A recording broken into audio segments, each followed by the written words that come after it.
Στις 23 Νοεμβρίου η Εκκλησία εορτάζει και τιμά την Ιερή Μνήμη του Αγίου Αμφιλόχιου, Επισκόπου Εικονίου. Ο Άγιος Αμφιλόχιος είναι ένας από τους μεγάλους πατέρες της Εκκλησίας, συμπατριώτης και σύγχρονος των Αγίων Βασιλείου του Μεγάλου και Γρηγορίου του Θεολόγου.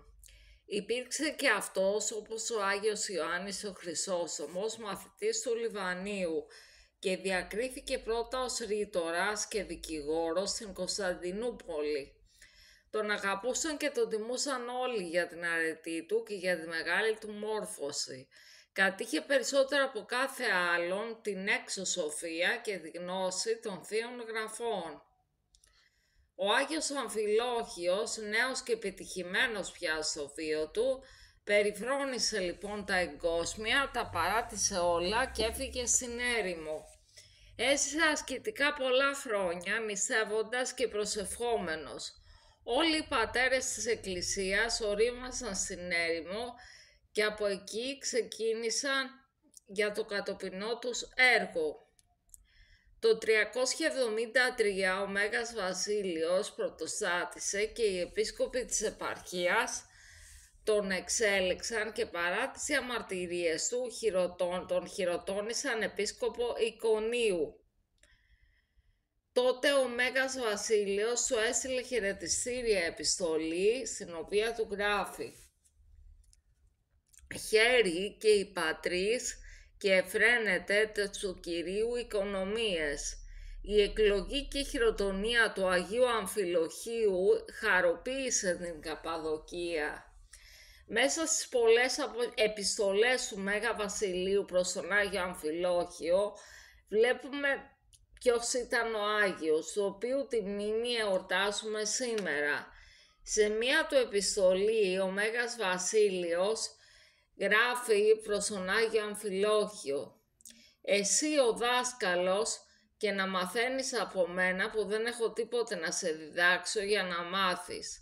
Αυτά δεν είναι μόνο φιλοφρόνηση του Μεγάλου Βασιλείου, αλλά δείχνουν και ποιος ήταν ο Άγιος Αμφιλόχιος. Αλλά και για την αρετή και την αγιοσύνη του Αγίου Αμφιλοχίου γράφει ο Μέγας Βασίλειος στις επιστολές του.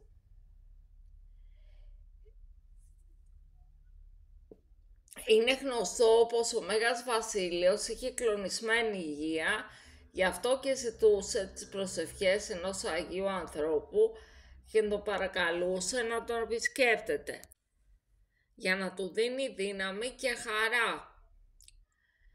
«Σε παρακαλώ», γράφει λοιπόν σε μια επιστολή, «σε παρακαλώ να προσεύχεσαι για μένα, τώρα που περισσότερο από άλλη φορά μου χρειάζεται η βοήθεια των προσευχών σου».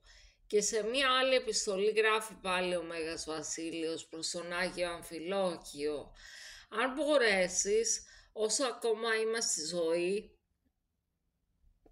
δώσε μου τη χαρά να σε δω». Πολύ μας συγκινεί αυτός ο τρόπος με τον οποίο οι Άγιοι Πατέρες αλληλογραφούσαν μεταξύ τους. Ο Άγιος Αμφιλόχιος έλαβε μέρος στη δεύτερη Οικουμενική Σύνοδο που έγινε στην Κωνσταντινούπολη το 381.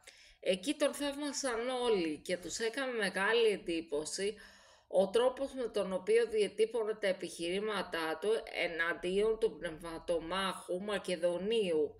Όταν έληξε η Σύνοδος, ο Αυτοκράτορας Θεοδόσιος θέλησε να τον κρατήσει κοντά του, αλλά ο Άγιος Αμφιλόχιος δεν δέχτηκε και είπε στον Αυτοκράτορα «Ο βοσκός, βασιλιά μου, πρέπει να είναι κοντά στα πρόβατά του».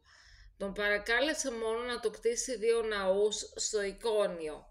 Ο Αυτοκράτορας έκτισε τους 2 ναούς, τους οποίους ο Άγιος Αμφιλόχιος κάλεσε και τους εγγενίασε ο Μέγας Βασίλειος. Στο πηδάλιο του Αγίου Νικοδήμου του Αγιορείτη, που είναι όλοι οι κανόνες των οικουμενικών και των τοπικών συνόδων ως και των Αγίων Πατέρων, είναι και οι 92 κανόνες του Μεγάλου Βασιλείου. Οι 92 αυτοί κανόνες, όλοι σχεδόν, είναι από τις 3 κανονικές επιστολές του Μεγάλου Βασιλείου προς τον Άγιο Αμφιλόχιο. Φαίνεται στις επιστολές αυτές όχι μόνο η σοφία του Μεγάλου Βασιλείου, αλλά και η ανίσταχτη φροντίδα του Αγίου Αμφιλοχίου, που διαρκώς ζητούσε να έχει τη γνώμη του συμπατριώτη του Αρχιεπισκόπου Καισαρίας για ζητήματα της ζωής των ανθρώπων,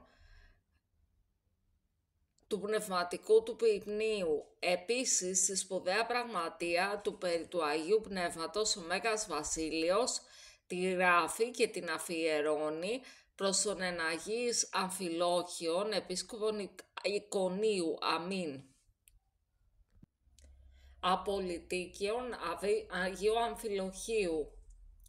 Σοφία στην έλαμψη ως καθαρός μυθής, δογμάτων ορθότητος, φωτοειδής, αστραπάς εκλάμπης της πέραση. Σιγάρ την εντριάδη ομοούσιον φύση εκήρυξας, ασυγχύτως καθελώντας τας αιρέσεις.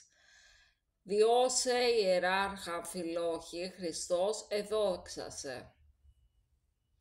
Κοντά και ο Αγίου Αμφιλοχίου, η Θεία Βροντή, η σάλπιξ του Πνεύματος, πισών φυτουργέ και πέλεκης των αιρέσεων, ιεράρχα Αμφιλόχιε της Τριάδος Θεράπων, μέγιστε, συναγγέλης πελών αή, πρεσβείων μη παύση υπέρ.